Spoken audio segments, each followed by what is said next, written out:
रविवार को बीजेपी ने लोकसभा चुनाव को लेकर अपने उम्मीदवारों की 5वीं लिस्ट जारी कर दी है। हरियाणा समेत 17 राज्यों के 111 कैंडिडेट्स के नाम का भाजपा ने ऐलान किया है। इनमें से कई नाम चौंकाने वाले हैं। उद्योगपति नवीन जिंदल और निर्दलीय कोटे से विधायक रंजीत चौटाला को रात 8 बजे और 8:30 बजे के बीच भाजपा पार्टी में शामिल किया गया। इसके कुछ मिनटों बाद ही दोनों को लोकसभा रण में भाजपा ने उतार दिया। कुरुक्षेत्र से नवीन जिंदल तो वही हिसार से रंजीत चौटाला को टिकट दी गई। नवीन जिंदल कांग्रेस की टिकट पर 2 बार सांसद रह चुके हैं, लेकिन अब की बार वो भाजपा से चुनाव लड़ेंगे। हरियाणा की बाकी सीटों को एक पल के लिए छोड़ भी दिया जाए तो कुरुक्षेत्र लोकसभा सीट अब तक ऐसी सीट है जिस पर हर पार्टी ने अपना दावा ठोक दिया है, प्रत्याशियों का ऐलान करके। हरियाणा में आप और कांग्रेस मिलकर चुनाव लड़ रही हैं। आप कुरुक्षेत्र सीट पर तो वही कांग्रेस बची हुई 9 सीटों पर अपने उम्मीदवार मैदान में उतारेगी। कुरुक्षेत्र से आम आदमी पार्टी के प्रदेश अध्यक्ष सुशील गुप्ता चुनावी रण में उतारे गए हैं।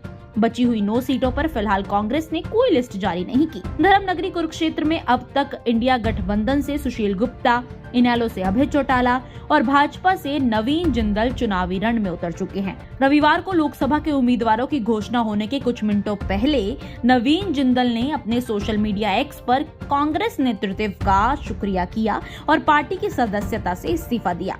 अब इस पर राजनीतिक गलियारों में चर्चाओं ने जोर पकड़ लिया है। विपक्ष लगातार सत्ता पक्ष पर काबिज लोगों पर आरोप लगा रहा है।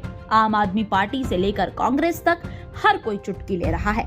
आपके सीनियर वाइस प्रेसिडेंट अनुराग ढांडा ने सोशल मीडिया एक्स पर एक पोस्ट लिखी। हरियाणा में कुरुक्षेत्र सीट से आम आदमी पार्टी का मुकाबला करने के लिए पूरी बीजेपी में एक भी उम्मीदवार नहीं मिला। ईडी का डर दिखाकर इंपोर्ट करके टिकट देकर मुश्किल से एक उम्मीदवार लेकर आए हैं। ये हैं बीजेपी नेताओं में अरविंद केजरीवाल का खौफ। ढांडा का ये तंज अब राजनीतिक गलियारों में चर्चा का विषय बन गया है। ढांडा ने भाजपा से सवाल पूछा है कि क्या भाजपा को अपनी ही पार्टी में कोई उम्मीदवार नहीं मिला जो कांग्रेस के नेताओं को इस्तीफा देकर लोकसभा की टिकट दी गई।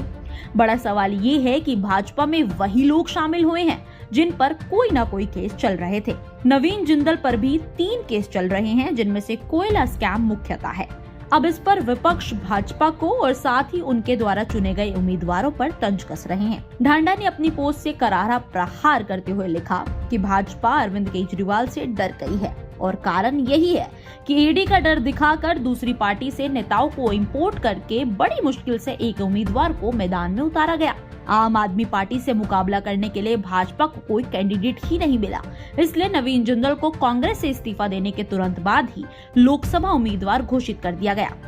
वहीं कांग्रेस से सांसद जयराम रमेश ने जिंदल पर तंज कसते हुए लिखा, When you need a giant size washing machine, this had to happen. And after making 0 contributions to the party in the last 10 years, saying I am resigning from it is a joke. यानी कि जब आपको एक बड़ी washing machine की जरूरत होती है तो ये तो होना ही था।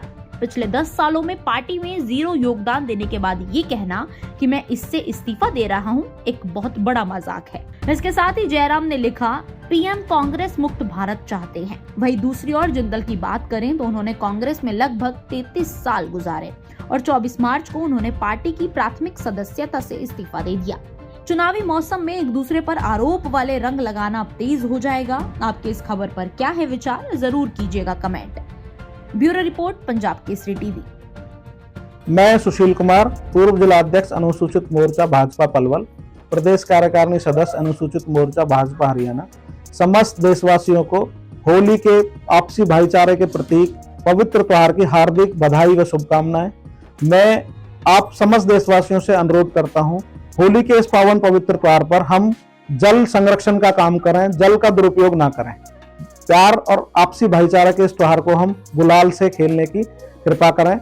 मैं एक बार फिर से समस्त होडल क्षेत्रवासियों को होली के पावन पर्व की हार्दिक बधाई व शुभकामनाएं। धन्यवाद।